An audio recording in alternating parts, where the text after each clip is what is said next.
organizují mini basketbal, na co se soustředí v těch zemích, abyste vlastně dostali tu informaci, ale za druhý, aby jsme si taky i my řekli, jako co se nám líbí v tom, jakou máme organizaci soutěží, co se nám nelíbí, s jakýma hrajeme míčema, v jaký kategorie, v jaký vejce košů, co se nám nelíbí, jaký vlastně, jestli má smysl hrát 3-3 po zápasu 5-5, jestli to má smysl nebo nemá. Chceme slyšet vaše názory. Myslel jsem, že vás bude víc a pak ty názory, že se dají už jakoby s notnou váhou vás, trenérů, kteří se těma kategoriemi zabývají, předat dál nebo prosazovat dál. Takže to berte jako úvod. Začneš, ty Tomáši, vlastně, Tomáš začne, prosím? Môžeme nadviazať od prvého toho stretnutia, ktoré bolo pokračovať do toho druhého. Takže začneš ty, jo? Vlastně vidíte, je to seminář, který se jmenuje Mini Basketball Convention. Michal byl na tom loňský, cože? 2015 v Rakousku a Tomáš byl 2016 teďka v Bruselu. To prvé stretnutie toho Mini Basketball Convention prebiehalo vo Viedni v roku 2015. To bolo úplné stretnutie všetkých tých európskych krajín, ktoré chceli, alebo respektíve FIBA chcela a chce ešte stále zjednotiť ten program toho Mini Basketballu, aby to nebolo vlastne o tom, že každá krajina si hrá inak, ale chceli presne zistiť, že čo funguje v jednotlivých štátoch, akým systémom hrajú, a aké typy úloh a aký systém súťaže, či sa hrajú majstrovstvá, či sa hrá vlastne taká tá súťaž, ktorá je viac menej festivalom, to znamená, že oni presne v týchto U11 kategóriách, tam väčšina krajín teda takto vystúpila, používajú viac menej na motiváciu tých hráčov. To znamená, že ten zápas, alebo respektíve tie záverečné majstrovstvá sú bez víťaza a hrá sa takým tým systémom, že každý s každým odhrajú zápasy aj každý víťazom. To znamená, že to je presne tá motivácia hráčov, čo tam chýbalo. Odôvodňovali to tým, že väčšina trénerov potom prechádzala z výchovy v tých malých mládežnických kategórií do víťazstva, to znamená, že tam bolo víťazstvo na úkor výchovy, preskakovali sa kroky, tlačili sa hráči do víťazstiev bez toho, aby boli všetci hráči zapojení do systému hry, aby každý chytil loptu, aby každý vedel rozhodnúť, aby každý sa dostal do toho zápasu. To bol taký ten takéto prvé stretnutie, kde sa tieto veci preberali. FIBA vtedy navrhla, aby každá krajina vlastne, ak má projekt školský na ďalšom seminári, čo sme v tom roku 2006, čo bol Tomáš, prezentovali a aby sa podelili s tým, ako fungujú, aký výber hráčov majú, aký systém súťaže majú, takže už potom to vám Tomáš povie viac. Takže to bolo, ja čo som bol, tak to bolo prvé úvodné stretnutie. Myslím si, že sa tam ľady veľmi pohli, že to už asi to nepôjde. Ja som bol vlastne tento rok v maji, že sa môžem zúčastniť na tejto konferencii v Bruseli. Nevedel som, do čoho idem, čo tam vlastne bude. Nakoniec to bolo zamerané viac menej. Predstavili sa tam v sobotu 3 projekty krajín Dánsko, Island a Estonsko.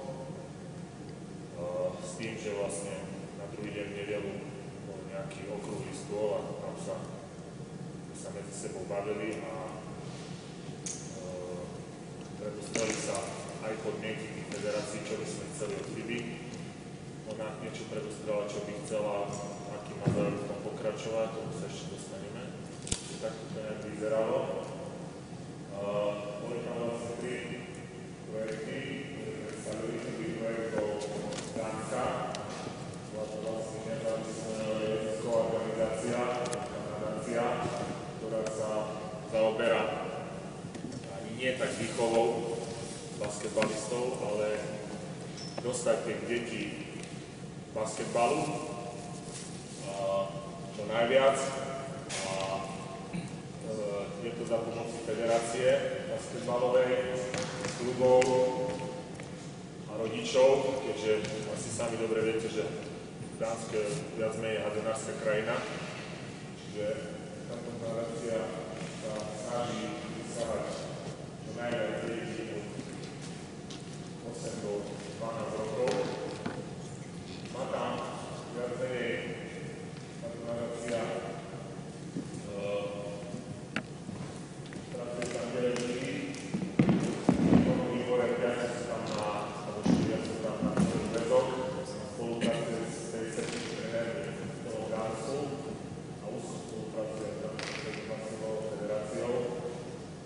A hlavné aktivity tejto nadácie sú školské projekty, kde vlastne príde do škôl s tými trenérmi a v rámci vyučovacích hodín, čiže nie je to po vyučovaní, ako väčšinou u nás to bude, ale v rámci vyučovacích hodín sa venujú tých deťom basketbalov.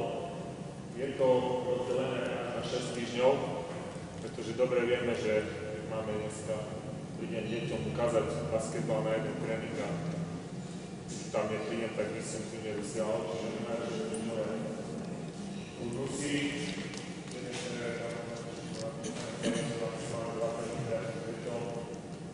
Počas vyučovania je to, aby deti naučili základným vybralným činnostiam, ktoré končí záverečná pár rodičí. A je to vlastne ďalšie nasmerovanie tých detí, potom vlastne odovzdávajú to klubom, ktoré už sa starajú o to, aby tie deti začali ďalej hrať.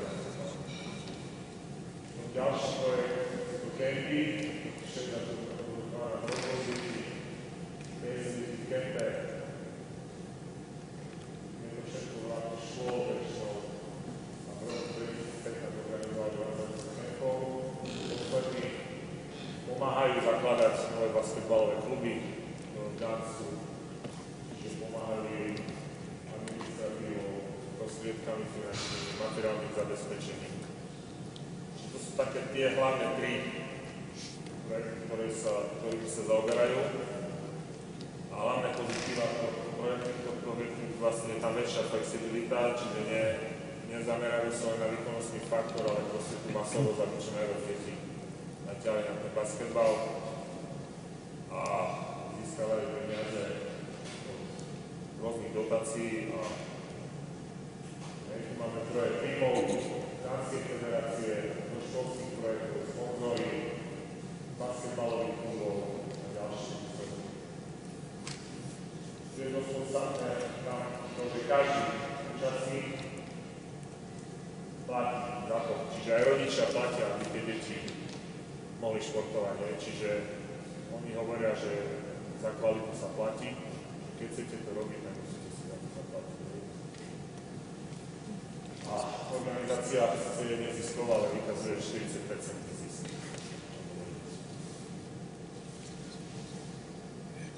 Príjmy sú tam. Takže to je vlastne ten projekt, ktorý predstavuje Dáni. Je tam hlavná pozitíva. Čiže nie je to, že nie je federácia, je to sa súkromná.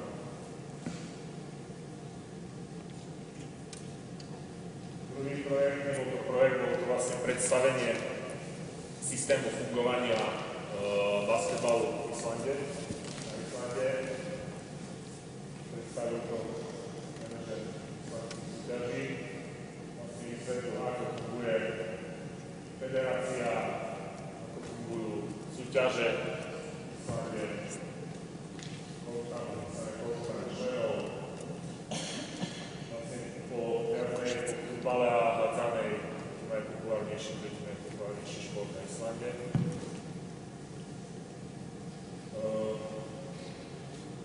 Rozprával tam vlastne, ako fungujú súťaže.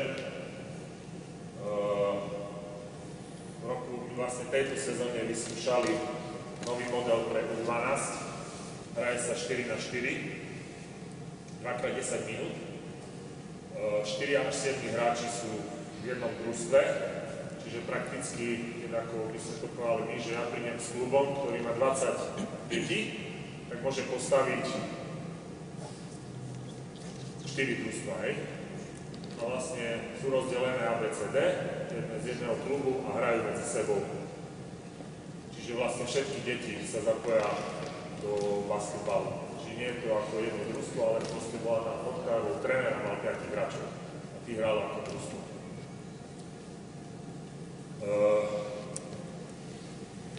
Je to menšia plocha, nehrá sa na celé basketbalové ihrisko a striedanie je tam hokejové. Čiže ten mali vlastne projekt na U12 a model pre mladšie súťaže U7, U8, 3 krát na 1 kôž, 9, 10, 4 mečky. Rozprával som, ako vlastne robia nábor tých detí, tak veľmi sa neosvedčujú, že majú v tých lokálnych médiách, ani by som nebal tak klasický nábor, ak nemáme príďte na basketbal, ale majú tam originál od pondelka do piatku, kedy sa trénuje, kto, kde, kedy, čiže rodičia si rovno môžu prečítať ich družstvo, veková kategória, kde, kedy trénuje a majú to vylepené po obchodoch, všade, kde sa len dá, čiže nie len nejaký novinár, ale na stránke, ale všetko majú reštaurácie a všetko majú. Toto sa im osvedčilo. Tretí projekt, ktorý sa predstavil, som sa projekt 100 škôl.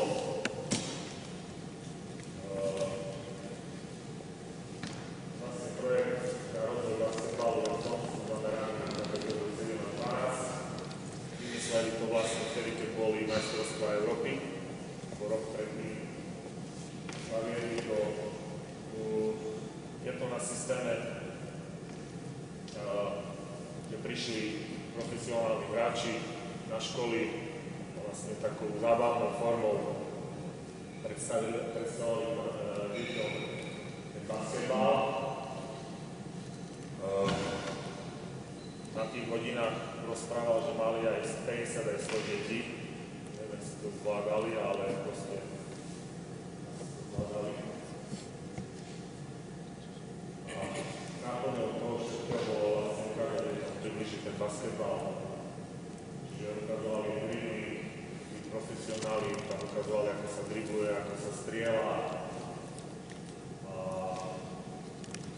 to bolo vlastne učiteľ, čo nemá detí. Od 2017 do 2017 škôl, tam zase tých veľa škôl nemajú, je to tam rozpúcané.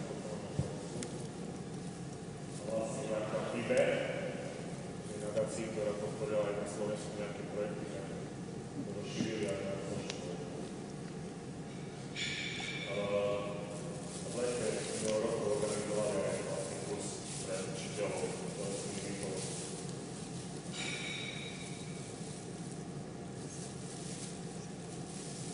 Hlavne to vyzýva Janikárska škola, učiteľmi mapovali podmienky na školách, majú materiálne otázky, povedia na školách.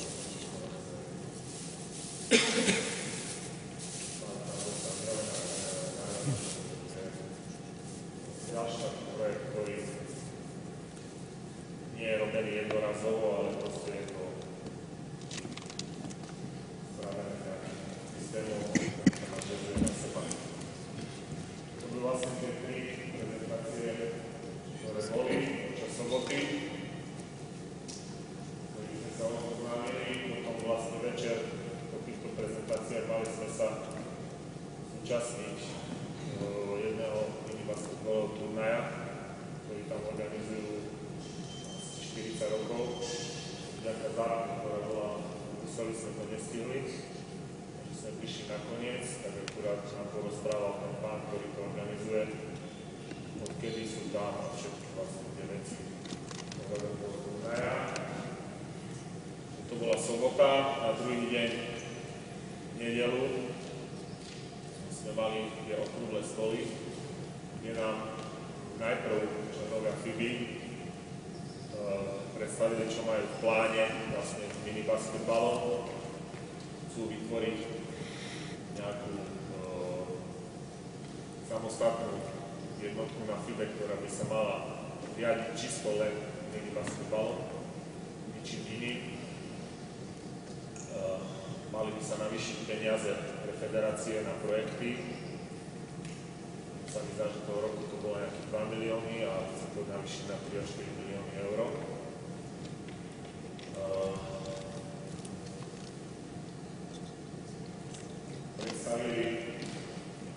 Len Filip predstavil aplikáciu, ktorá funguje na Google Play a na Apple Store. To vlastne aplikácia, kde si môžete skresliť svoje systémy, signály, aký ten sport hral, čo poznáte, čo tu po mnohé roky predstavoval Ivan Kurila. Je to vlastne aplikácia, ktorá je zadarmo k stiahnutiu. A je to taká pomocka pre trénerov. Potom tam predstavil zástupca Talianskej federácie a Cremoni predstavil vydanú publikáciu minibasketbalu. Je to asi 150-stranová publikácia, ktorá sa čisto venuje minibasketbalu s tým, že je to interaktívna s QR kódmi, čo si viete, sa dá stiahnuť. Viete všetky cvičenia, pozrieť, ako má sa správne pracovať s deťmi, čo treba. Nakoniec vlastne bol okolý stôl a tam sa jednotlivé federácie, jednotlivé zastupcovia sme sa bavili o tom, aké sú požiadavky na FIBU, čo by sme chceli, aby sa spravilo. Nakoniec sme ich vlastne predniesli, takže dúfam, že FIBA si z toho niečo zobrala. Boli tam také podmienky, aby sa nejaké publikácie vydávali čisto len na minibasketbal, aby vlastne tá konferencia, čo bola teraz, aby bola viac zameraná na praktickú stránku, aby sa tam pozvali tréneri, ktorí sa špecializujú čisto len na minibasketbal, aby sa spravili ukážky tak, ako vlastne na systém, ako je tu v Ružomberku a tieto podobné veci, aby sa má sa vytvoriť samostatná stránka na FIBE, ktorá sa bude čisto len venovať minibasketbalu. Ja dúfam, že to pohne dopredu. Nebude to vlastne o tom veľkom basketbale a malo by to byť tak, ako povedal aj Mišo, že sa tie pravidla mali zjednotiť a sa to napredovalo. To bolo vlastne tak, ako ja účastnil. Takže asi to. Dobrý, já děkuju, jenom abys byli informovaní o tom, že SBA nezůstává stát nějak bokem. My samozřejmě využíváme to, že FIBA podporuje různé projekty, takže tady i vznikl projekt Baby Basketball. Ríšo, můžeš ve zkrátce, co to je Baby Basketball, ten projekt? Co to znamená všichni? Jo, že vlastně kluby mají možnost požádat o prezentaci Baby Basketball. Dojede tam vlastně Ríša Kamenský a odprezentuje basketbal té kategorii předškoláci, nemýlím se, a první, druhá třída taky? Prváci. A prváci. Takže předškolní, školkáry, ano, a prváci. Čímž chceme, ta prezentace vlastně představí basketbal kompletně, vlastně dětem, který ještě třeba někteří ani nevědí vlastně, že se basketbal hraje tak, že se hází do koše velice takovou dobrou formou. Ty si vlastně sice krátce na svazu, ale můžeš říct, s kolika dětma si pracoval v tomhle roce už? No, bolo asi, čo ja viem, 15 takých stretnutí a to okolo 80 až 160 detí do obeda, jedno do obedie. No, takže se to blíží tisíci dětskám. Takže jo, za vlastně necelý půl rok, nebo za ten půl rok, ty jsi vlastně na svazu od januára, no, takže vlastně půl rok školní se takhle nějakým způsobem oslovilo oslovilo 1000 dětí a už jsou samozřejmě zpětné vazby o tom, že rodiče mají zájem v těch lokalitách oslovovat ty kluby, děti chtějí pokračovat a tak dále. My se snažíme ještě vyplnit prostor samozřejmě mezi tím, v momentě, kdy už to děcko ví, co to je basketbal, chceme vtáhnout do toho víc školy, takže vlastně v tom projektu jsou i prostředky na to, aby se zaplatili trenéři, pomlčka učitelé v těch školách, kteří budou, ať už vedou kroužky a tak dále, ale SBA má prostředky a chceme to zvýraznit ještě pro příští rok, tím myslím školní, to znamená september 2016 až jún 2017, aby jsme těch učitelů měli víc, aby jsme ty učitele i určitým způsobem vzdělávali, co si budeme povídat, stejně většina z těch učitelů jsou nějací trenéři s kvalifikací a pracují na konkrétních školách. Ano?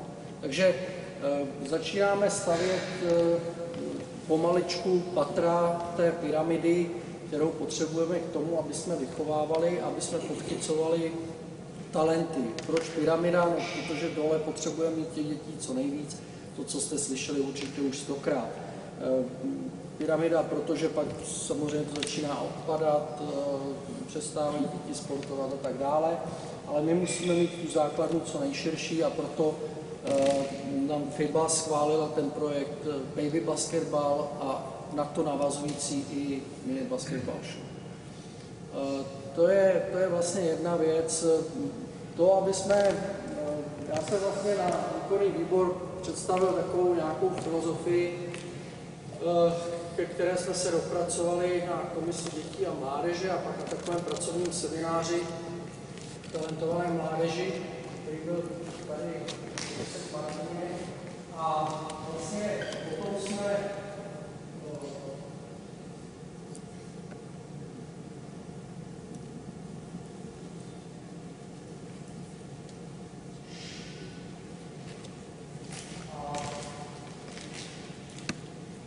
Potom jsem to předložil výkonnému výboru, který s tím souhlasil, zatím to je momentálně cesta, která asi je pro nás nejschudnější. Nejsme ani velká, ani bohatá země, jako například Německo, Francie a tak dále a tak dále. Takže tady vidíte tu základnu, kterou chceme tvořit, to znamená baby basketball a podpora učitelů. Ano, to vidíme jako velice stěžejní věc, slyšeli jste to tady i v těch projektech Dánsko a další, propojit ten basketbal se školama, ale tak, aby to bylo propojení těch lokálních klubů se školami. Jo? Takže tohleto už se začíná budovat, už to má tradici, slyšeli jste to množství dětí, který se ovlivňuje, vy jako trenéři nebo pokud jste zástupci klubů, pak zase budete dostat výzvu, chcete v nějaké škole udělat to a to, aby se vám třeba zlepšil nábor a tak dále. Takže si zažádáte, když dojeďte nám do školy na Bělenisko, tamhle v Pezinku, udělají nám mini basketball show a hned se přesun do Viničního, protože to je 3 kilometry a tam taky máme nějaký hráče. A představ tam basketball, je možný to zrealizovat. Ten další stupeň, jak jsem říkal, mini basket show a dotace klubů mladších mini, to vlastně to, co SBA udělala letos poprvé, že kluby, nebo loni vlastně poprvé, že kluby, který přihlásili nový tým mladších mini, tak dostali možná pro někoho symbolickou, ale já si myslím, že to je určitý začátek, na kterém se dá stavit dotaci 500 € na provoz toho klubu mladšího mini, protože si myslíme, že tam začíná určitý proces, tam začíná asi to největší, to systematické ovlivňování těch dětí. To, co začínáme budovat právě teď, co je,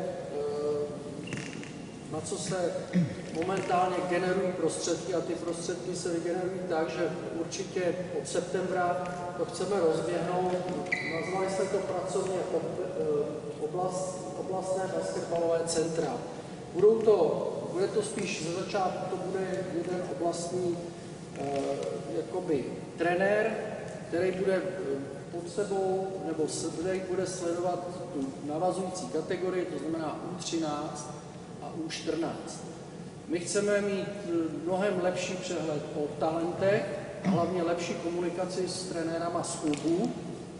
A když budou se pořádat takové oblastní výběry, to, co předtím pořádali TSM, kdo to zažil, ví, že to moc velký dopad nemělo, ani odezvu, protože to jednou to uspořádali pro 16letý, pak pro 18letý, pak to byl půl den, pak to bylo, já nevím co.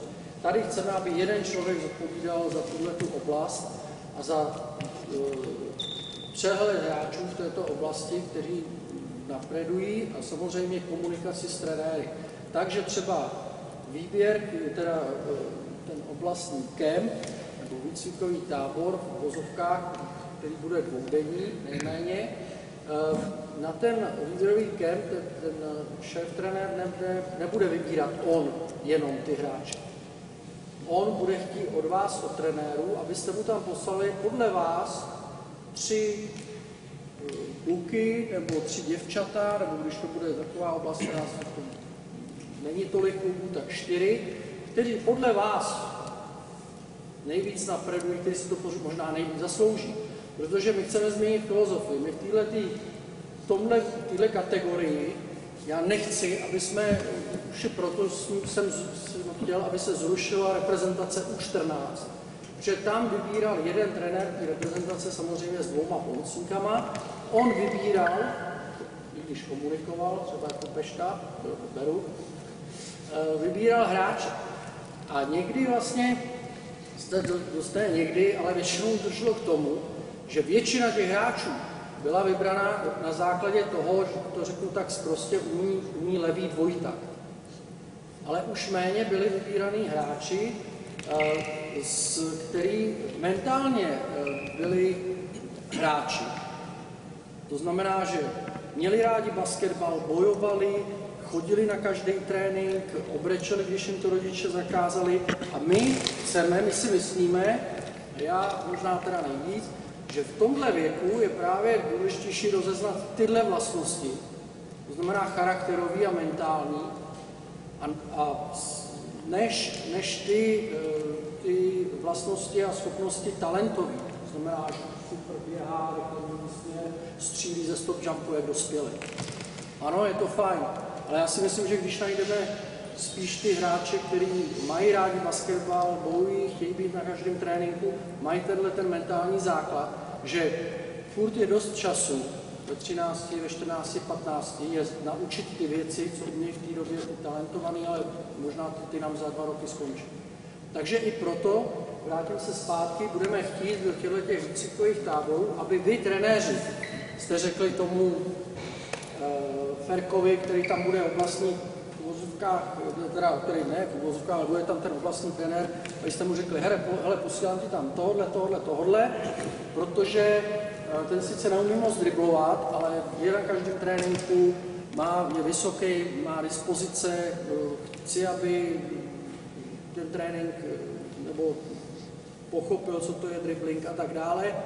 Samozřejmě ty trenéři budou zvaný na tyhle ty kempy a budeme chtít tímhle způsobem mít určitý přenos těch informací, které si myslíme, že jsou důležitý a možná to bude výživnější pro vás. Vidět tu práci s těma dětma na tom dvoudenním nebo jednodenním, tam přejdete třeba na 2 tréninky, na ploše s těma dětskama, že to bude mnohem inspirativnější než ten seminář. Já tomu věřím. Jo? A samozřejmě ty trenéři vlastní z výčtu jejich bude velmi mnoho bodů, které budou muset obsáhnout v té práci, i když za začátku určitě na to nejsou prostředky, nebudou na plný úvazek, to můžeme zapomenout, ale budou mít své úkoly a vy jako trenéři v té oblasti budete mít šanci mu zatelefonovat a říct, hele, Já bych chtěl teďka získat nějaké nové věci, protože furt dělám stejné věci při přihrávkách, drillujeme přihrávky a furt se mi to zdá stejný. Přijeď a udělej mi trénink na přihrávku. A on bude muset přijet a udělat trénink na přihrávku.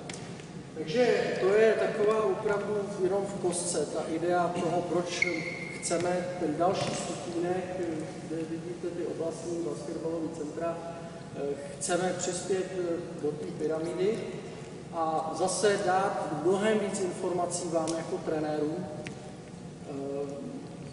užitečných informací. No dál už prostředky jakoby pro systematiku na to, co bychom dál vytvořili, jako nejsou, to vám řeknu na rovinu. Takže říkám, tohle se rozběhne na 100%. Od septembra začnou fungovat oblastní basketbalová centra.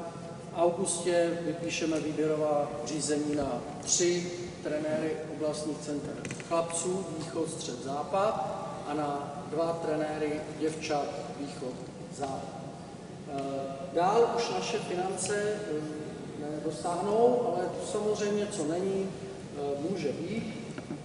Takže my to budeme dál suplovat tu pyramidu reprezentačními srazy, reprezentací 15, 16, 17,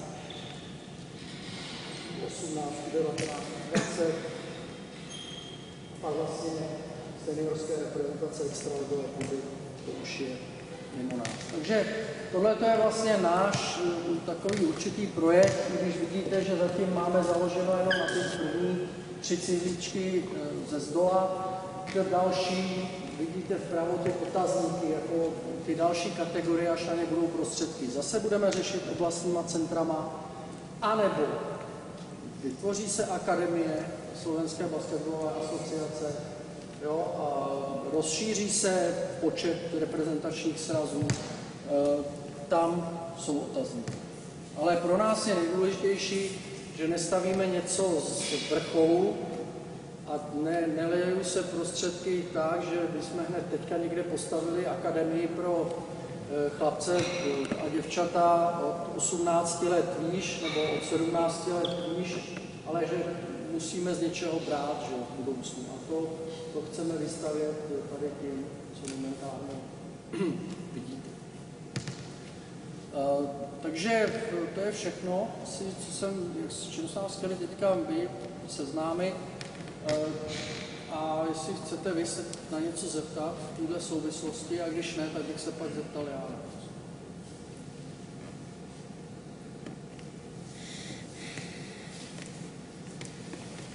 Ja sa chcem spýtať na tie podpora učiteľov, na tú podporu učiteľov. Vlastne my sme čerpali toho roku a chcem spýtať, akým systémom to bude pokračovať. Trošku na hlavu. Akým systémom to teraz bude pokračovať od septembra, keď vieš vyšiel mi povedať?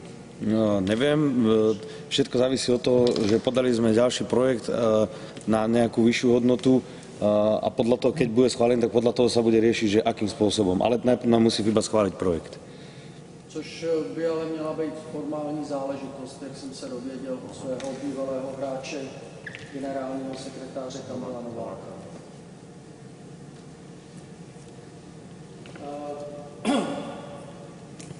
Ještě se chcete někdo zeptat k něčemu? Proč zrovna jsme vybrali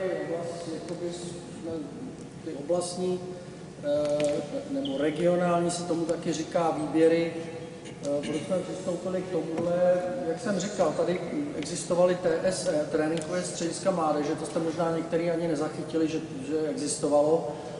Tam možná chalani z Komárna, že odvezli děti do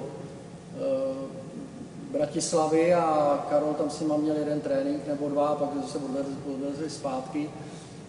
V Banské Bystrici taky tam tím nahrazovali zase reprezentační sraz 18 jednodenní. Jako to nefungovalo, i ty prostředky byly hrozně moc omezený. A já v podstatě i po diskuzích tady s kolegama, kteří se v té branži orientují a mají ty informace, je to něco podobného. Michal Pešta, který mě tím trošku inspiroval, mají Slovinci. Jo? Slovinsko to je taky malá země, mají to ale i třeba Srbové nebo Chorvati, že mají reprezentační výběry regionu. Oni to fakt opravdu tak nazývají, reprezentace regionu. Jo? Možná, že se k tomu taky tak dostaneme, ale schematicky je to víceméně stejný, jako mají oni. Já si myslím, že momentálně ty prostředky, které můžeme vygenerovat, to bude nejefektivnější vložení peněz do hráčů, talentů a do vás, do trenérů. Teď myslím ne peněz, ale předání informací, vědomostí, ovlivňování. Dobrý, jestli se teda nechcete z tohohle na nic zeptat, tak se zeptám vás. První věc, s čím já bojuju, ale tak je to hodně diskutovaný, neustále se k tomu trenéři vrací a chci znát vaše názory, je to, co vlastně existuje jako součást soutěže mini, mladších mini, a to je po odehrání zápasu 5-5 se hraje 3-3. A váš názor na to? Já vám pak řeknu můj. Že nie. A prečo?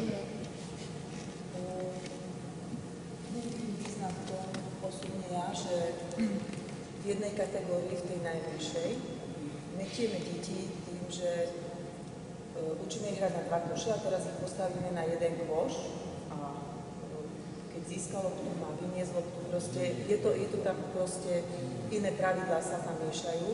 Tí deti to majú dosť problém pochopiť. A ďalšia vec je, že sa to hrá na 2 košoch, čiže ten tréner sa nemôže rozdvojiť. A keď je pod jedným košom, tak nemá kontrolu pod tým druhým a tým deckám treba stále radiť. Ako dá sa to nahradiť nejakým rodičom, ale to je už zase zaťahovanie do toho druhých ľudí. Čiže v prvom rade ja nevidím význam v tom, že sa to robí práve v tej najmladšej kategórii a ďalej sa s tým nepokračuje.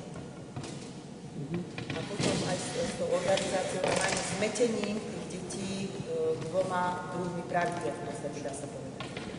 S futbalovými a normálnymi basketbalami. Dobrý, jasne, ja to beru ako dôvody. Áno. Ja by som chcel len toľko k tomu, že možno by mohlo byť 3-3, alebo ako sme sa s kolegyňami bavili, možno aj 4-4, ale basketbalové pravidla na celé ihrisko, keby to bolo, že nemiešať do toho ten street. To někde mají taky v některých zemích, to mají, nemají to úplně na celý, protože já si myslím, že to by v těch trojicích děti přeběhly 2x, 3x, 4x, 5x a lehly duší. Môže byť aj vaši. Zase ale nejsou k tomu přizpůsobení ani tělocvičny, že jo, že někde na šířku koše mají, ale aby řekl, že ve většině tělocvičen je nemají.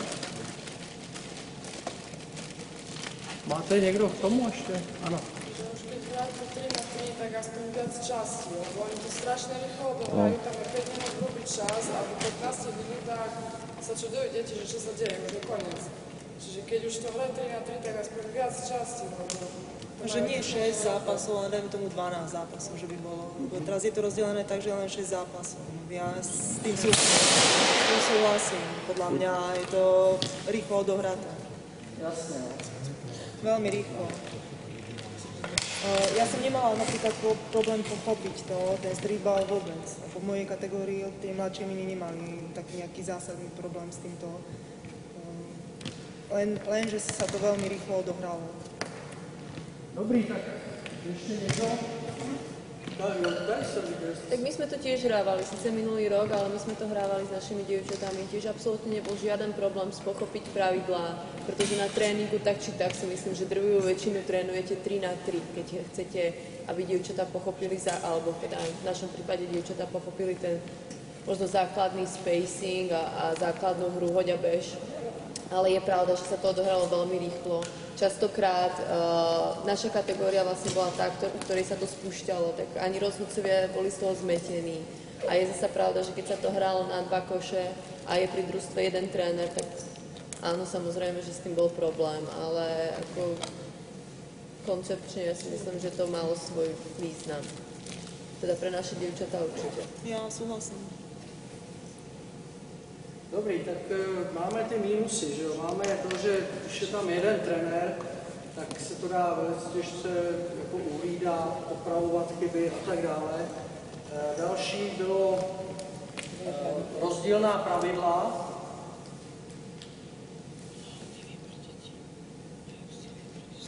Rozdílná pravidla z hrou 5 na 5. Další bylo vlastně rychlost. Krátky čas. No, ale to...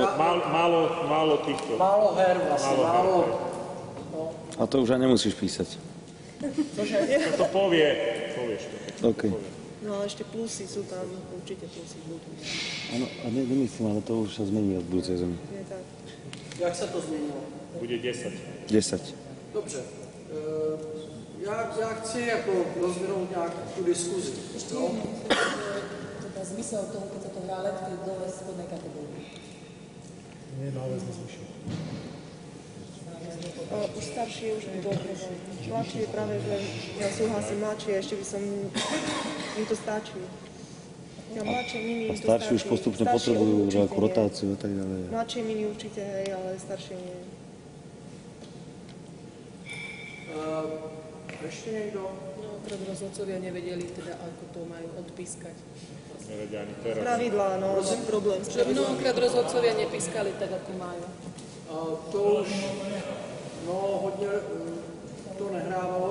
Já jsem někde slyšel, to mi potvrďte, nebo vyvraťte, prosím vás. Oni sú aj zmenené, tie pravidla 3 na 3 sú. Tam sú v originále 3 na 3 Áno, sú ale inakšie rozhodcovia pravidlá nevedeli, čo majú a pískať. inakšie sú pre tieto mini kategórie. Bolo tiež, aby to bolo podľa mňa v jednej úrovni. Já si určitě myslím, že by se to nemělo přibližovat k tomu, ale 3 na 3, co teďka vlastně vymyslela FIBA. Protože to je tak specifický, včetně shot clock, 12 sekund, jo, a tam těch pravidel těch bych se vůbec nezajímal. Já bych zůstal u těch pravidel a už začínám mluvit o svým názoru. 3 na 3, co známe my, když jsme hráli, nebo to používáme na tréninku jako vrací prostředek, útočný rozskočí můžu hned zakončit, dám koš, musím za koncovou čáru, ale vyhodím a musím se dostat za trojkový oblouk, nebo doskočím po braně, musím dostat za trojkový oblouk. Ne, já bych to asi víc nepřibližoval bych to k tomu 3 na 3, co má FIBA. A to ani nie je zámer toho 3x3 v mladších mini, aby sa to približovalo k 3x3 basketbalu FIBA. Ale ještě mi někteří trenéři říkali, co jim vadilo, jo, že to mi řekněte vy, prosím vás, počítalo se to jako, nebo se to nepočítalo? A bylo z toho nějaký výstup, jako že kdo vyhrál soutěž? Jako však bola oficiálna tabulka. Ako kedy? Jenom v krajích. Bola tabulka. Oficiálna bola. Že tam už se hrálo normálně, tam jsem byl. A už to přestalo být vidět. No nic, takže tady u těch minusů máme, že jsou vlastně rozdílná pravidla, bylo málo her, rozdílná pravidla, jeden trenér a teďka jako ty plusy, no, tady už to taky odeznělo. Jednoznačne, že sa dievčatá, alebo teda hráči sa naučia hraje 1 na 1. Já si taky myslím. Já v tom vidím, když mám začít já jsem proto, aby se to hrálo. Už jenom z toho důvodu, že já jsem byl na vlastně mistrovstvích, a pozor, to byly mistrovství, to byly ty top jakoby týmy, ale viděl jsem i zápasy úplně obyčejné, mladších mini a hru 5 na 5.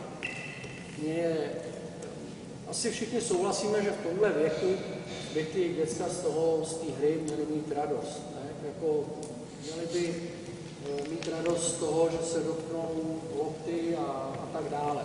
Mně bylo líto dětí, který běhali celou čtvrtinu hore dole A na mistrovství republiky jsem si udělal jenom jednu, můžete říct, no jo, vy jste si udělal jenom na jednu čtvrtinu, jestli se udělal na jednu čtvrtinu. Byla čtvrtina, kdy se dva hráči nedotkli lopty. Dva hráči se nedotkli lopty a třetí se dotkl lopty za celou čtvrtinu 3krát. Myslíte, že toho dlouho zůstanou? Že to bude dlouho bavit?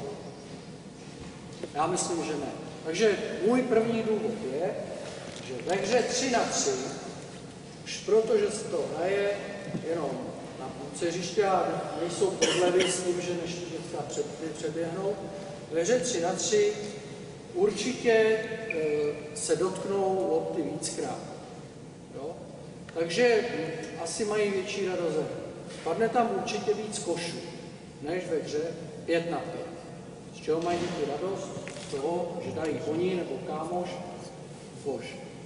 Co je pro mě jako trenéra, pro toho, který chce něco naučit, chce, aby napredovali hlavně v těch individuálních činnostech, co by měl být asi váš úkol v této kategorii, to vždycky ty trenéři ohromně odkývou.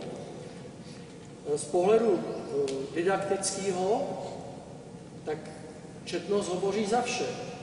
Když jsou jenom 3 hráči na hřišti, nemají prodlevy časový přebíháním z jedné strany kurtu na druhý, tak zákonitě udělají vícekrát, si přihrají vícekrát, driblují vícekrát, hrají 1 na 1 vícekrát, doskočí míč vícekrát, hoď a běž, dělají vícekrát. Takže spacing, to, že se mu jim tam nemotá víc hráčů a když teda vysvětlíme, jste 3, vlastně to postavení roztáhnout, jak potřebujete, je tam ještě víc místa na 1 proti 1, než který tvoříme, to 1 na 1 těma pravidlama, různým postupováním a na vzdálenost paže.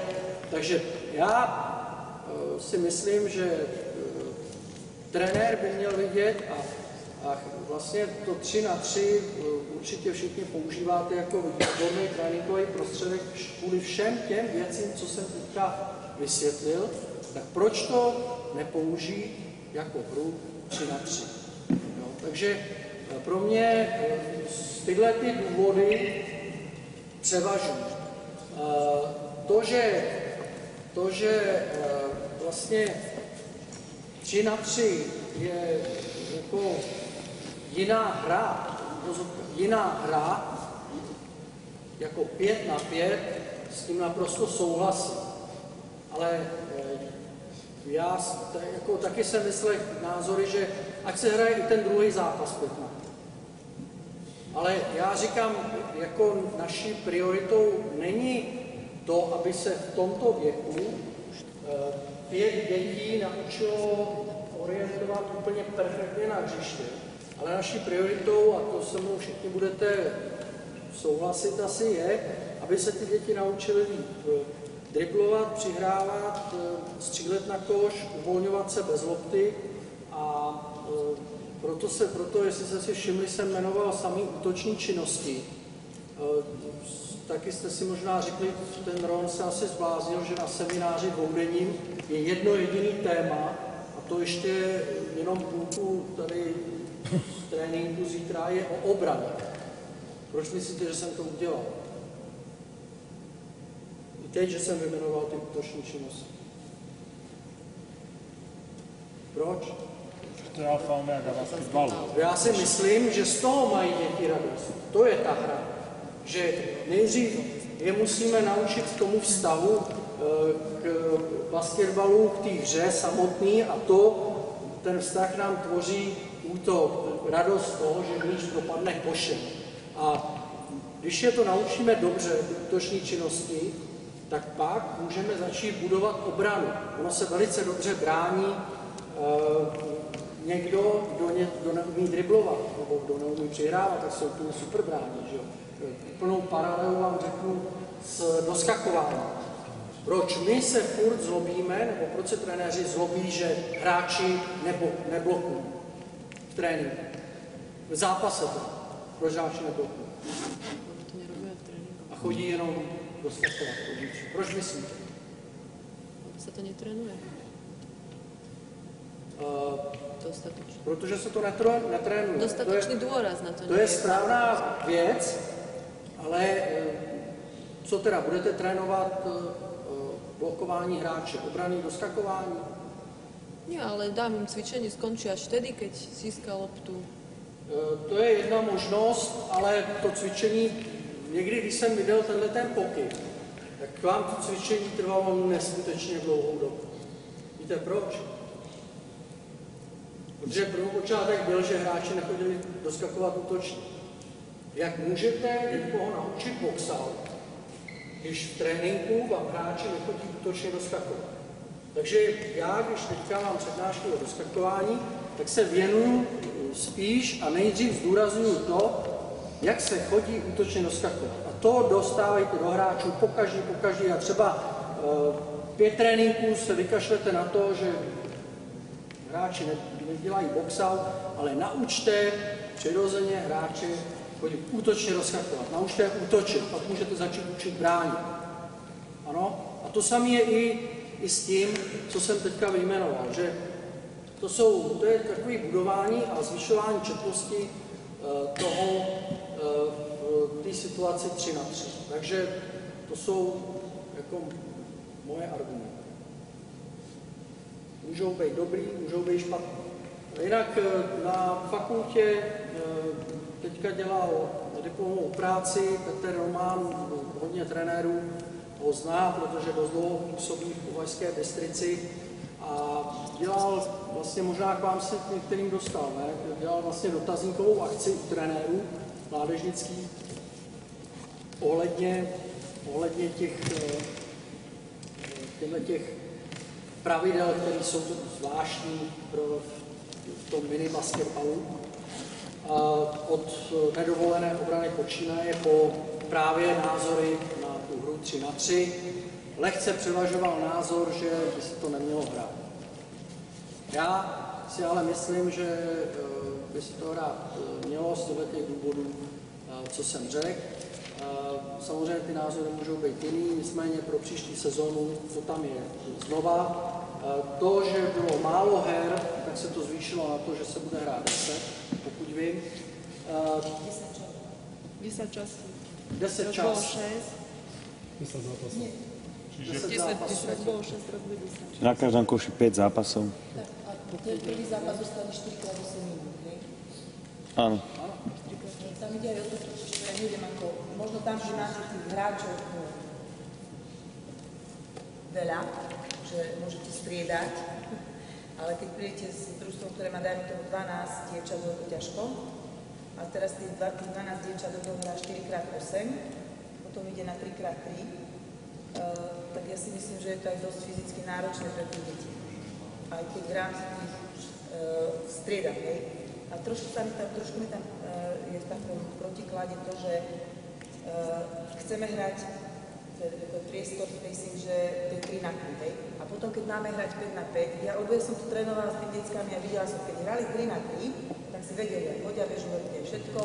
A keď hrali 5 na 5, potom si tam tak či tak nejakým spôsobom tie dievčatá zavadzali, hej. A už nevedeli to zvládnuť organizačne s tými 5. Tak ideme sa sústrediť teda na to, že 3 na 3, alebo potom v závere sa hrajú aj majstrovstvá sa hrajú 5 na 5. Trošku mi to tam tak protirečí si.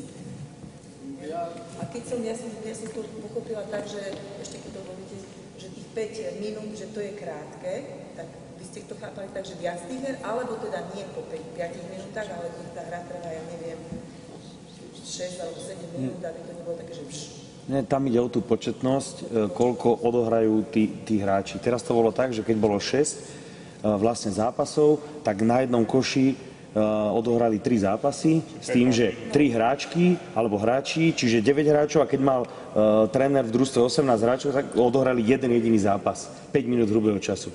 teraz odohrajú minimálne 2 zápasy a keď sa tréneri dohodnú, odohrajú aj 3. Veď pred 2 rokmi, keď sme to prvýkrát hrali v súťaži mladších mini, tak sme to hrali hodinu 10, hodinu 20, sme sa dohodli. A otočili sa, o 18 hráčok sa otočilo 3-4 krát. Ja sa opýtam, koľko družstiev má 18 hráčov?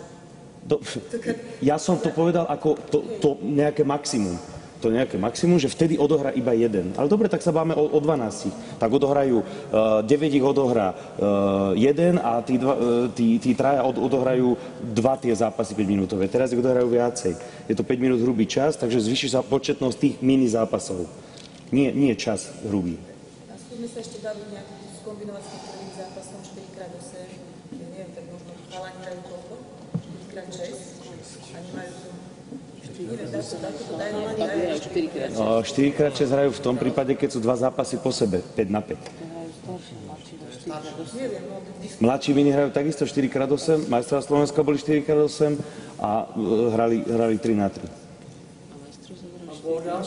No, ja by som k tomu chcel povedať, veľa vecí, ktoré boli dobrých, sa zničilo. Ešte budem hovoriť o kategórii starších mini. Táto vôbec nezaznela. Problém v tomto mladším mini vidím v tom. My sme vlastne zničili to, čo bolo dobré a urobili sme dôraz na prvý zápas, kde sme pridali 2 minúty na každú štvrtinu, čiže tým pádom si myslím, že to už z medicínskeho hľadiska nesprávne na danú vekovú kategóriu. Tam to bolo jasne medicínsky správne postavené 4x6 minút. To jaký doktor?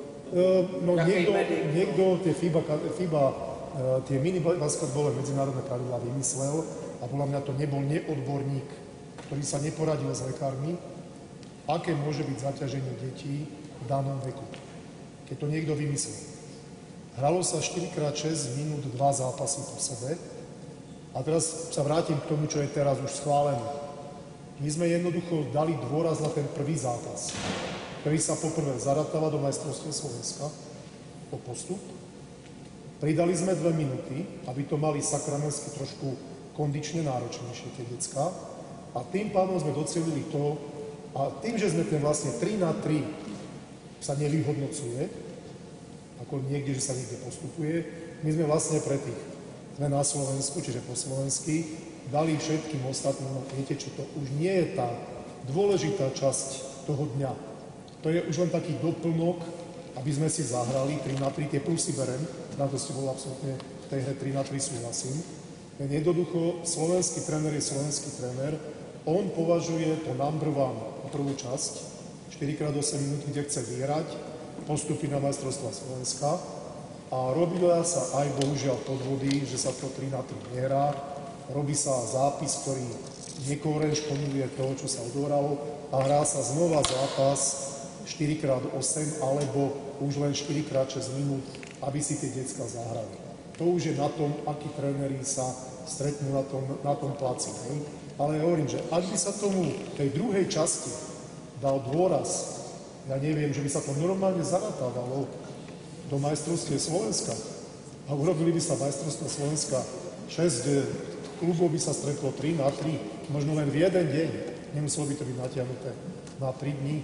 Vtedy by možno tí tréneri to začali brať vážne. Ale osobne si myslím, prvá chyba je, že sa hrá 4x8 v tej kategórii. Je to podľa mňa na nich veľa.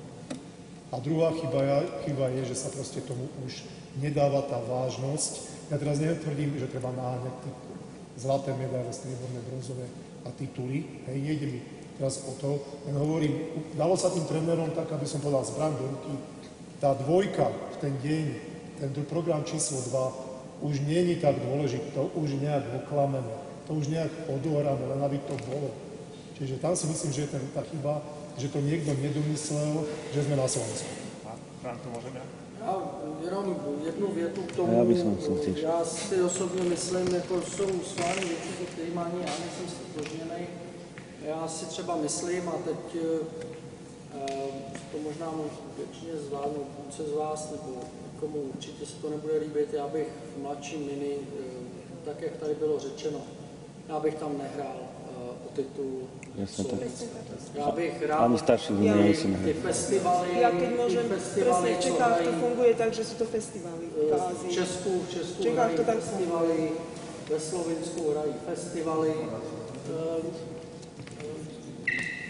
Buduje se radost ze hry, to musí být primární, a pak by se mělo hlavně motivace těch trenérů by měla směřovat k tomu, že jejich úspěch je, že děti se od septembra do júna naučí líp driblovat, přihrávat a provádět hokej běžníku, ale to je tak. Môžem ja? Ešte jenom Martin reagujete. A ja by som chcel ešte k tomu povedať. Keď ja môžem trošku k tomu, z tejto problematike, teraz ma môžete ukameňovať, pretože ja som to vymyslel ako tú myšlienku a išiel som s tým na SBA. A keď môžem k vám, pani Grafová, čo sa týka tých, tak ako hovoril Franto, tých 5 na 5, koľko detí sa stretne s loptou počas zápasu, tak hovoril Franta,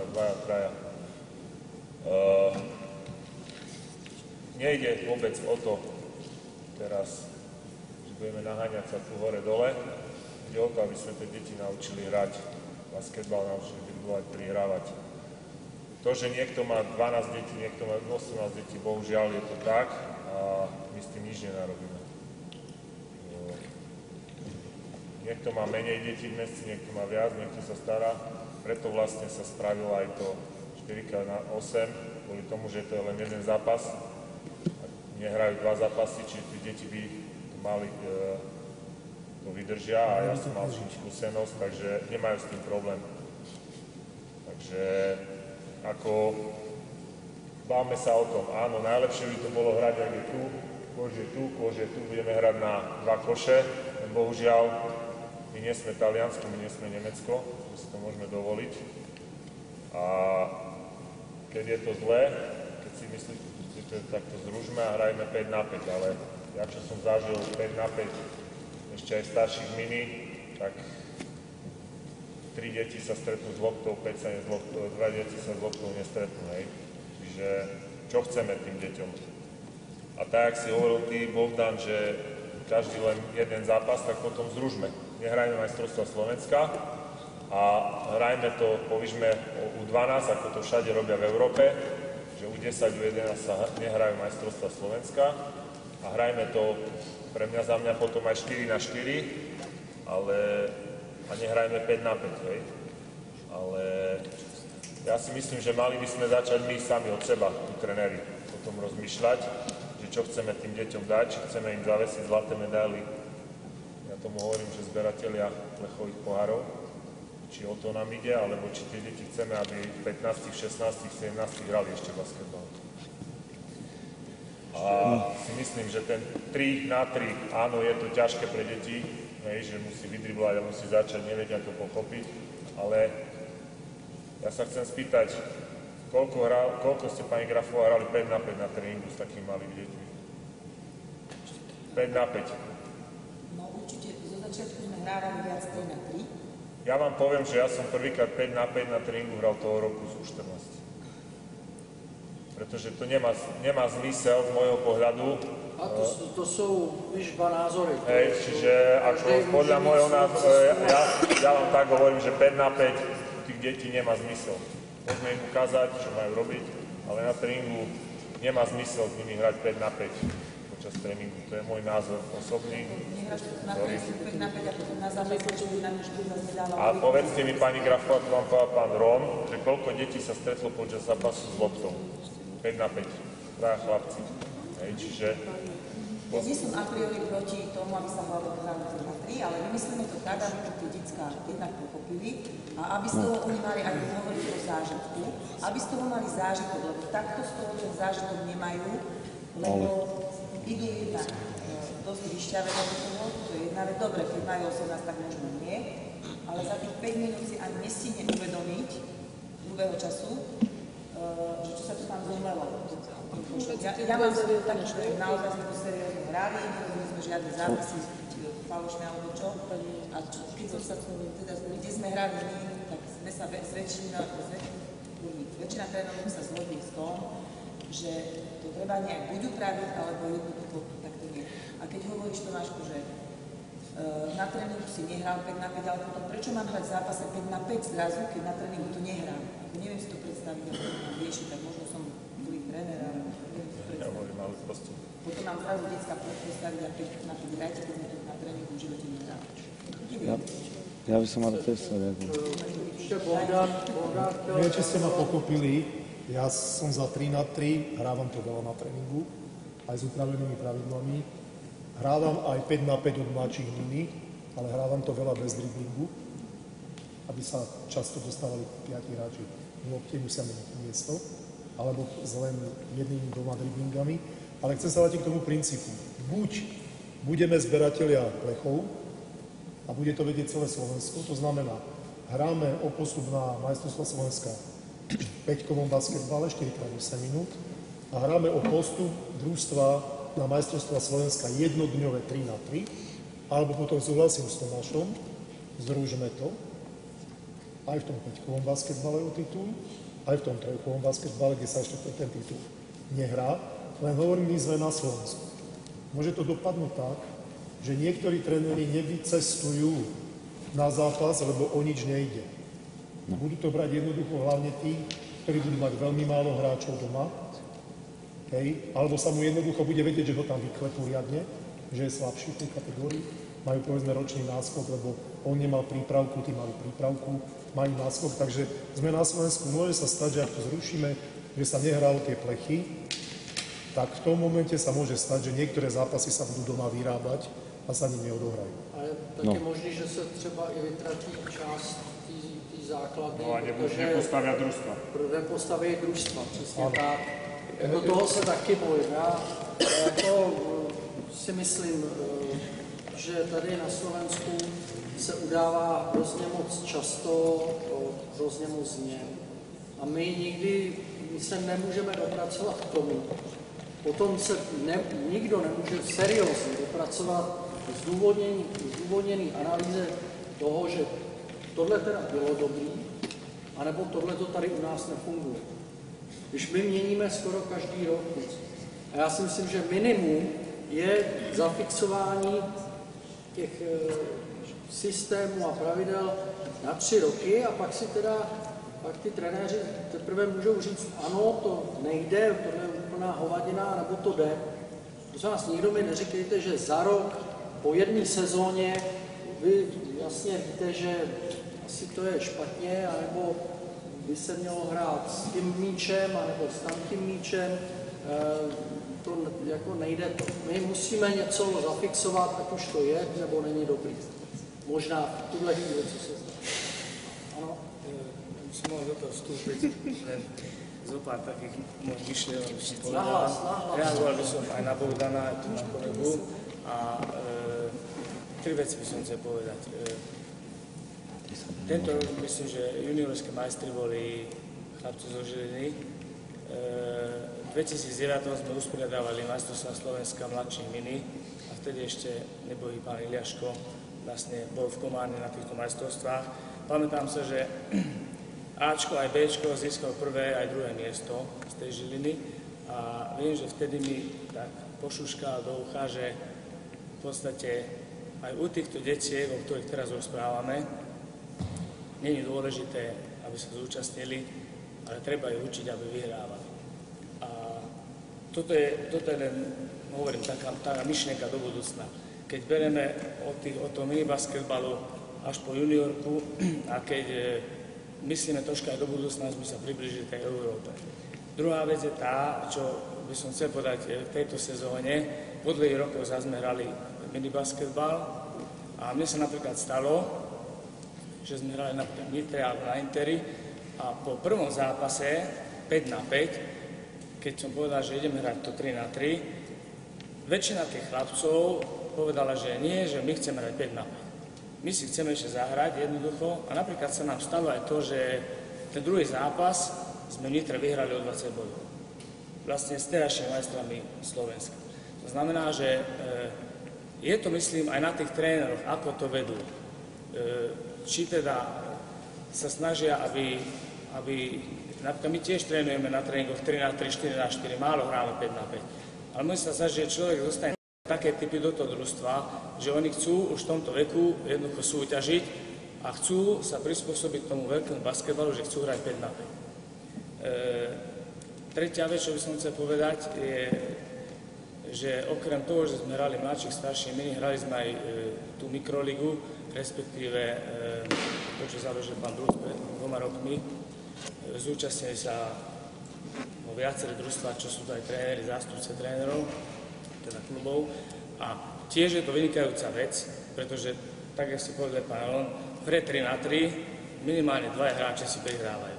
Čiže veľmi málo keď sa stane počas toho zápasu, aj toho streetballu, že nejaké decko nedostane loptu.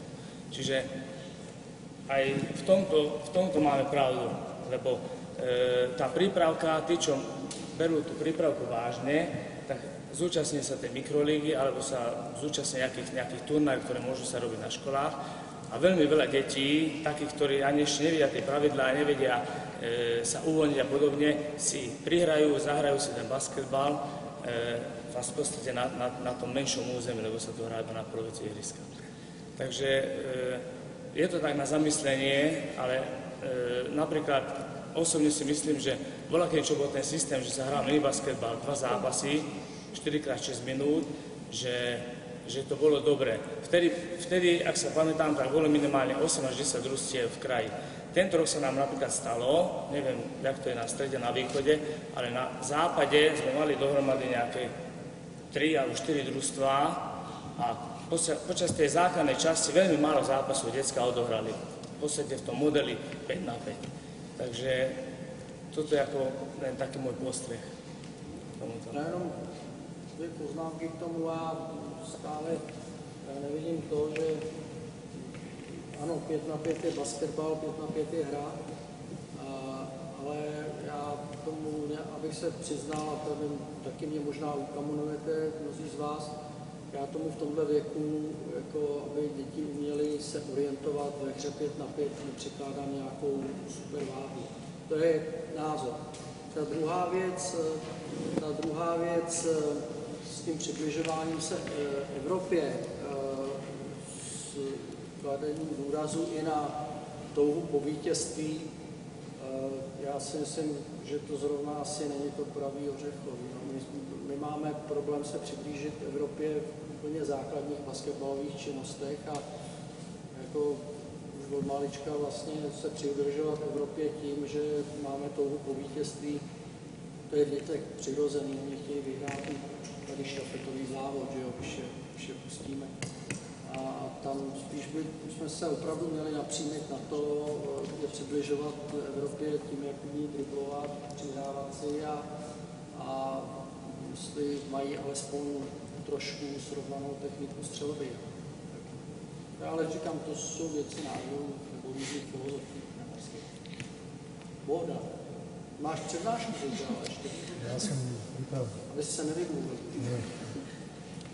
Chcem povedať jednu vec, že neviem si predstaviť trénera, ktorý si posadí 11-ročné deti, telocviční, na lavičku a im povie, že my budeme zberatelia plochu a že my to ideme robiť ináč. Že ja chcem z vás vychovať extraligových hráčov, výborne driblujúcich, prihrávajúcich, strieľajúcich. Je nutné to ten říká? Počkaj, som dokončil myšlenku, že neviem si predstaviť trénera, ktorý si posadí 11-ročné decka na lavičku a im vysvetlí, že ten boj o medaily, alebo ten postup je absolútne nedôležitý, že je podstatné, aby z nich boli vynikajúci extraligoví hráči. Naviažem na to, ty si povedal, že by to malo byť radosť z basketbalu.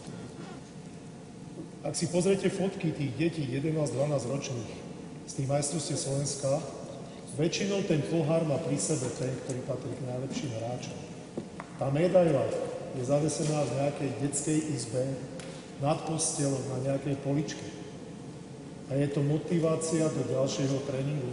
Čiže zabudáme na to, že tie deti sa tešia aj z toho, že dostanú nejakú maličko. My vieme hodnotu tej medaily, keď sa kupuje zlato, striebro, že sú to centové záležitosti, alebo euro 50. Ale preto decko to má mimoriadnu hodnotu v tom, že on má doma bronzovú medailu a bude tvrdšie trénovať a lepšie trénovať, lepšie driblať, vyhrať a teda, aby možno budúci rok bola v tej poličke ďalšia, z nášho pohľadu plech, ale strieborný. Čiže my nesmieme pokaziť tým deťom radosť toho basketbalu a hlavne im nakúkať to, že ide vlastne o to, čo bude o 10 rokov. My jsme si asi neporozuměli, já vůbec nechci, aby vy jste už od začátku říkali dětem 11 letým nebo 10 letým, podívej se, to nevadí, že dostaneme o 100, hlavně a vás za 4 roky budete dribovat líp jak tyhle ty, to by ani nepochopili. Jako a si myslím, že my se o tom vůbec zmiňovat jako trenéři nemusíme. Ale chci se tě jenom zeptat, kolik letos asi tak hrálo v mladším mini basketbalistů? Kolik bylo družstev? U klubu? Komplet. Komplet. Bylo 7. Stred bol 7, západ bol 3-4 a východ. Dobrý, 15. 15. Když bychom vzali to minimum, že tam bylo 12 hráčů, tak máš nějakých 174, pokud se nemýlím, dětí. Jak ty říkáš, že se z toho radujou ty borci, jak to vyhrajou, ty medaily, to je 12 dětí. Já se ptám, a co ty ostatní? Víš, ty by taky měli mít jako z něčeho radost. Já přesně vím, co ty myslíš, že ta motivace, že to motivuje dál se zlepšovat, že jim to dává chuť do toho, aby chtěli mít příští rok znova tam ten plech, jako, ale my se někdy neustále zabýváme tím, co je jakoby na špičce toho ledovce. Já se chci, protože teď mluvím jako ústřední, kdybych mluvil tady, seděl na vaší straně, tak možná budu mluvit stejně, ale teďka mi dovolte, když teda jsem ten ústřední trenér, že já mluvím i za ty, kteří prohrávali o těch 100 nebo 80. Z čeho oni mají mít radost? Záleží od motivace sa neporozumeli, ja som nehovoril o špičke. Ja som nehovoril o tých najlepších úslach. Ja som hovoril všeobecne. Každý by chcel sa na tie majstrovstvá Slovenska dostať. Aj ten, čo prehráva o 60-80 rokov. A je to motivácia, aby sa robilo a aby sa výkonnosť doberlo. Já myslím, že žádnému děcku, nebo vy mi to určitě musíte potvrdit, že žádný děcko nemusíš motivovat o to víc, aby vyhrálo. Každý děcko chce vyhrát přece. To, co hraje basketbal. Nebo ty, který trénuje. Každý naprosto přirozeně. Tak proč se věnovat motivaci ještě, že pojďte tyhle ty porazit minule, dobře, tak možná, že minule nás porazili o 60, dneska nás porazili o 60, nás porazili o 10, dneska je porazíme o 10 vy. Fajn, to beru jako motivaci, ale to by neměla být primární motivace. Udržet děti u basketbalu. Já nevím, jaký na to má školný názor.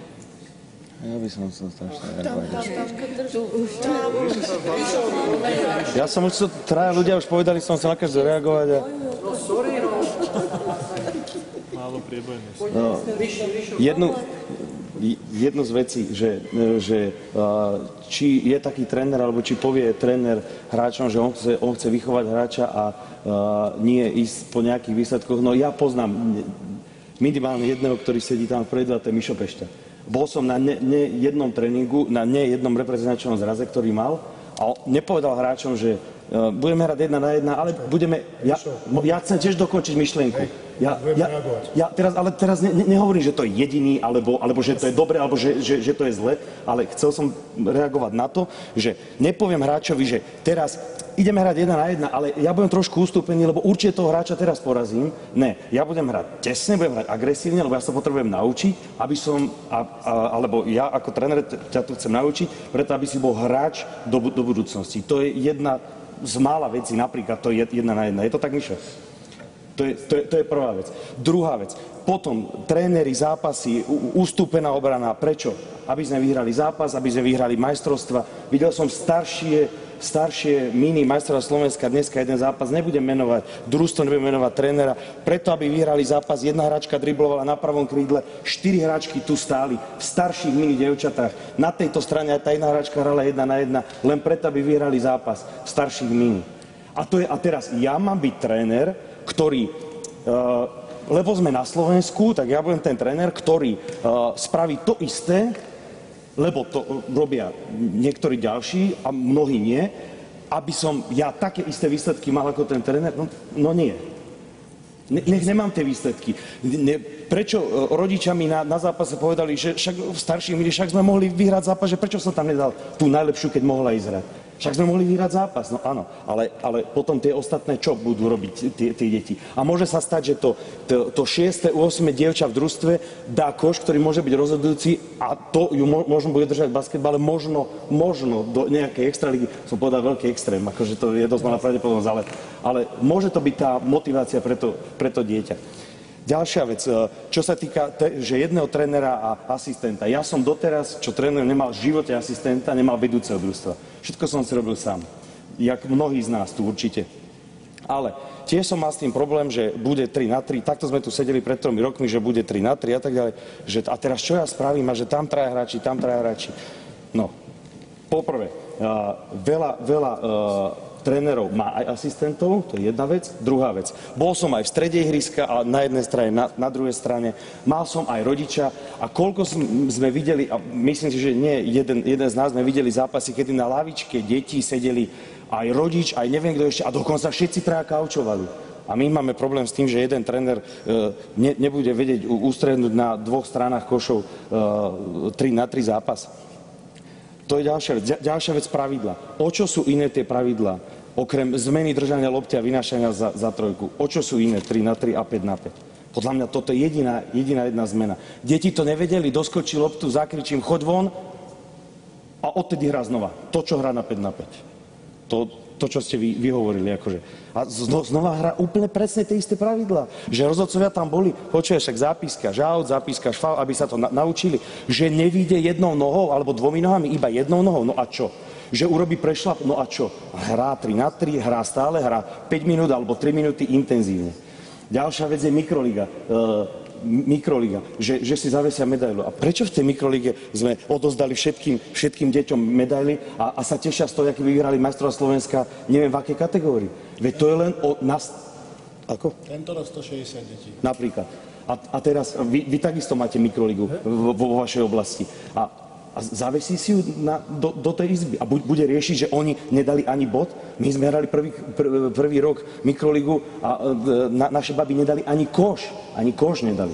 A dodnes chodia s medailou z tej mikroligy. Takže podľa mňa je to tak jak tá motivácia trénera, jedna vec, a druhá vec na nás, ako sa dohodneme alebo navrhneme nejaký systém buď finálového turnaja. Teraz sa nebáme, či 5 na 5, 3 na 3, ale že napríklad všetky deti budú odmenené, že tieto družstvá postúpia, alebo neviem, proste dohodnúť sa, názory, nápady a tak ďalej a nastaviť to tak, aby to malo hlavne tú motiváciu, čo je podľa mňa, však bolo to tu niekoľkokrát povedané, že tá motivácia tých detí, aby sa udržali. Lebo koľko razy nie je problém pritiahnuť tých detí k basketbalu, ale problém je ich tam udržať. Že ja ich môžem mať 50 v prípravke, ale aby som ich udržal, aby som ich motivoval, aby mali nejaký cieľ. To je k pravidlám a ešte volačo, ale to neviem, som si to nezapýtal všetko, čo som chcel ešte povedať. Ja tiež akože súhlasím, dokonca by som ani nevyhodnocovala All-Stars. No jasné, napríklad. Ešte môžem skočiť jadročí. 2 roky dozadu sme organizovali 2004 mladší. Vtedy boli mladší minižec, to bola presne tá U11. Boli odozdané medaily, ale všetky medaily, všetci hráči dostali medaily. Takže každý jeden hráč dostal medailu a tam nebolo vidno jednej smutnej tváre. Veľa trénerov s nami komunikoval potom, že boli veľmi šťastní, pretože práve tie deti dostali tú ďalšiu motiváciu, pretože zoberme si Michalovce. Michalovce vtedy skončili posledné, jedno s druhým, ale tí chalani, tým, že dostali tú medailu, bolo vidieť ako žiaria, ako sa tešia ďalej, to ich motivovalo ďalej. Teraz cieľom, bavil som sa o tom, že čo by tréner povedal, či mi povie, že chce vychovať, tak áno, ja to robím. A keď chcem vyhrať zápas, chcem vyhrať zápas tým, čo vedia, čo majú vedieť. To znamená, že neexistuje, aby som môjmu hráčovi povedal, odstup si od neho na 4 metre, chod do 6. aby sme mohli vyhrať. Lebo je jasné, že v tejto kategórii nevystrelili zvonku a veľmi málo krát tam. To znamená, že pre mňa je toto veľmi dôležité. To znamená, že je v poriadku, keď už bránim tesne, je v poriadku, keď prehráme zápas, ak sme robili presne to, čo sme chceli. Ak robíme to, čo na tréningu, pretože máme metodiku, máme svoju filozofiu, ideme ňou. A našim cieľom, náš cieľ je 7-8 rokov ďalej. To znamená, že ak vyhrám juniorku, vtedy je to niečo, pretože v tej juniorke to vyhrajú hráči, ktorí hrajú basketbal. A to všetci veľmi dobre vedia. To znamená, že keď sa mám zamerať na to typu mačov minižetov, áno, ja som napríklad za festival, keď môžem môj osobný názor. Ja som za festival z toho dôvodu, pretože presne tých U11 kategórií som videl vtedy, keď by sme organizovali na Inter. Každý jeden hráč bol motivovaný, nikto nešiel smutný. Naozaj tá 2004 začína byť početnejšia, to znamená, že sú tam hráči. To, že chcem vyhrať zápas a postaviť mojich 3 najlepších hráčov a oni budú driblovať a teraz tých ďalších 4 možno, že perspektívy nepostavím, pretože nevie driblovať, nevie strieľať. To je práve ten problém, o ktorom by sme sa mali baviť. Pretože to sú hráči, ktorí možno, že v budúcnosti budú hrať a možno, že tí akcelerovaní nám teraz vyhrajú zápas. To je len príklad. Viem, že aj ja to robím. Dám vyvážať hráča, ktorý vie vynikajúco driblovať, pretože chcem, aby prešiel na druhú polovičku. Ale chcem, aby zahrali hodne bež. Chcem, aby zahrali 1 na 1. To znamená, že oni majú presné dôvody, teda vedia situácie, ktorých čo majú robiť, ako to majú riešiť už aj od malička.